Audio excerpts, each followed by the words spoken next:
Hidup bersama isu. Tuhan, ampuni kami,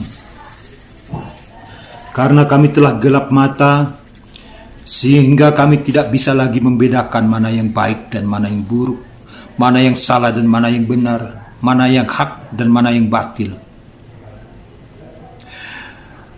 Jalan di muka sedemikian bersimpang-simpang, Tuhan. Dan pada tiap persimpangan jalan itu terdapat papan nama bertuliskan jalan kebaikan, jalan kebajikan, jalan kebenaran, jalan nurani, dan jalan-jalan apa lagi yang semuanya menunjukkan pekerti baik. Dan pada tiap papan nama itu, di bawahnya ada seorang orator ulung yang sebetulnya lebih mirip tukang obat, berteriak-teriak, berkoar-koar, memperdagangkan kebenaran versi mereka masing-masing. Maka di tiap jalan itu, di jalan bersimpang-simpang itu, kerumunan manusia yang semula berkelompok-kelompok sesuai dengan minat kebenaran masing-masing, pada tengah hari kerumunan itu sudah membesar. Orang-orang berdatangan dari tiap penjuru menuju ke jalan bersimpang-simpang itu. Mula-mula memang hanya berkelompok-kelompok saja, tetapi kemudian orang-orang menjadi bingung melihat para orator itu menjajakan kebenarannya. Kadang-kadang kerumunan itu berlari ke sana kemari, ke kanan, ke kiri, ke muka, ke belakang.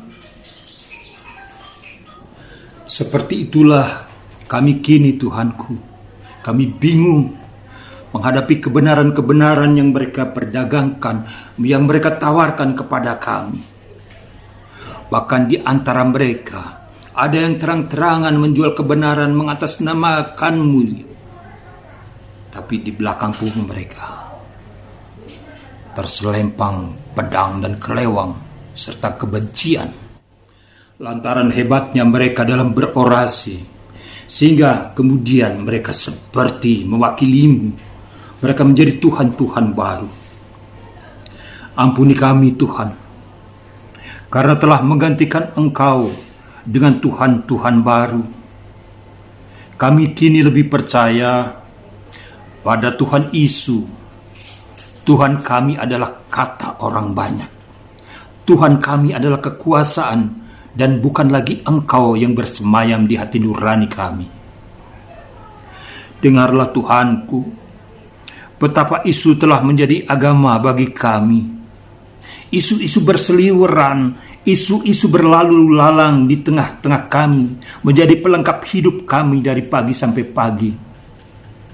Padahal sebagaimana galibnya isu, sudah tentu belum terbukti kebenarannya. Tapi seperti yang Engkau tahu, hari kami cuma diisi oleh isu dan gosip serta kebohongan. Ya, selama ini kita mempercayai bahwa isu adalah kabar yang tidak jelas asal-usulnya dan tidak terjamin kebenarannya. Isu menjadi topik yang menarik untuk diperbincangkan. Olehnya memungkinkan orang untuk berpendapat secara beragam. Orang sering menyebut isu dengan berbagai macam istilah, mulai dari hoax, mulai dari kabar angin, desas-desus, dan rumor.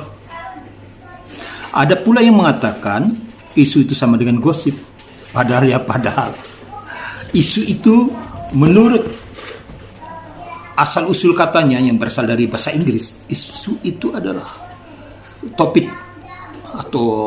topik masalah atau bahasan. Jadi nggak ada itu sangkut pautnya dengan desas-desus atau selentingan yang mengundang konotasi ketidakbenaran. Isu, gosip, rumor, hoax, dan lain sebagainya, jika kita tidak bijak menanggapinya, tetaplah akan menjadi percik api yang akan membakar amarah dan terjebak pada fitnah. Bangun tidur kami langsung sarapan dengan gosip artis. Tengah hari, kami mengisinya dengan bergunjing. Malam hari, kami berselancar di dunia maya sambil menjaring isu-isu panas yang akan kami gandakan di media sosial kami. Tentu saja, kami akan senang apabila isu-isu yang kami paparkan di medsos kami itu akan diberi jempol, like, dan komen. Kami kini lebih percaya pada kulit daripada substansi. Sehingga sebagian dari kami tetap ngotot membela si A dan si B tanpa harus mengkonfirmasi terlebih dahulu. Kami pernah pula was-was menjelang pelantikan presiden kami. Sebagian dari kami cemas karena ada isu yang mengatakan bahwa presiden tidak akan pernah dilantik karena akan digagalkan oleh kelompok tertentu.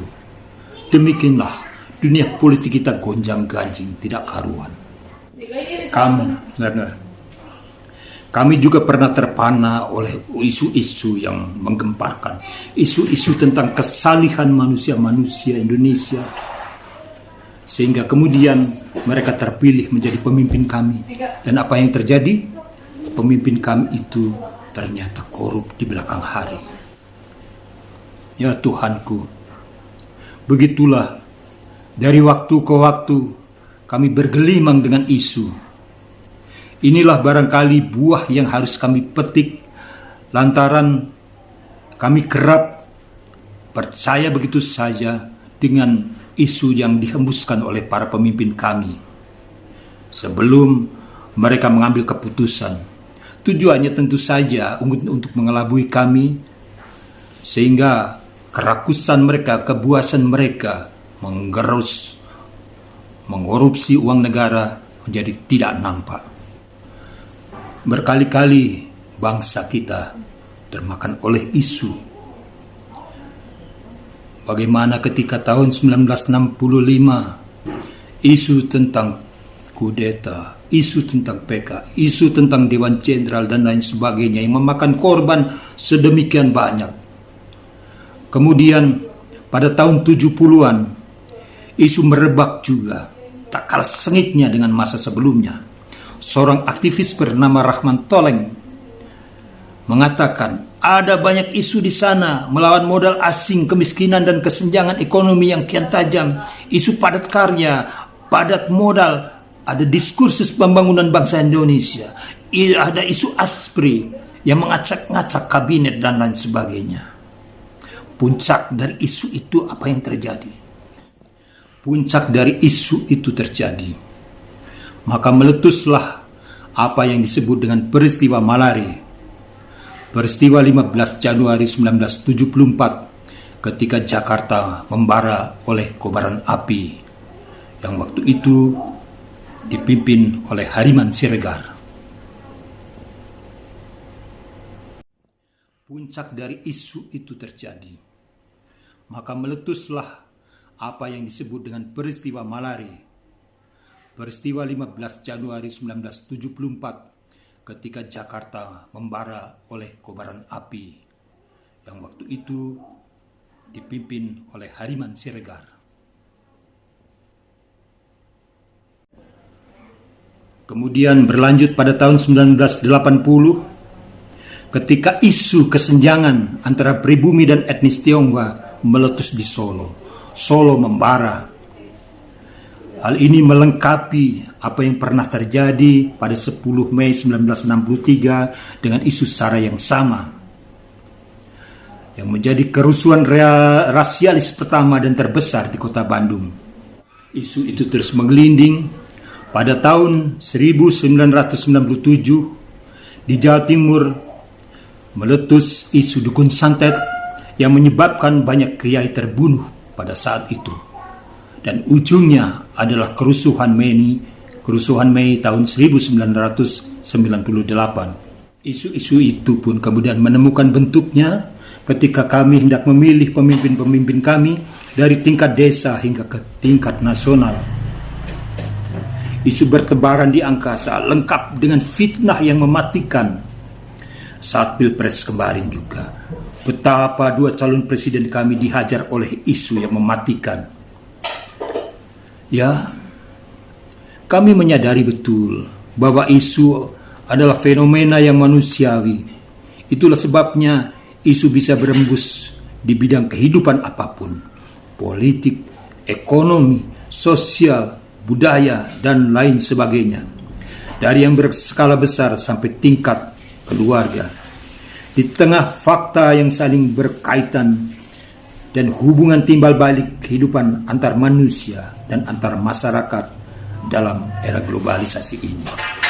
Seperti yang kau tahu, Tuhanku, isu belum juga lenyap dari kehidupan kami.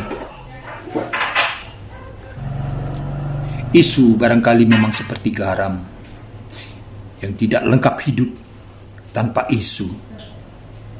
Dan barangkali salah satu cara agar kita tidak tersesat oleh isu adalah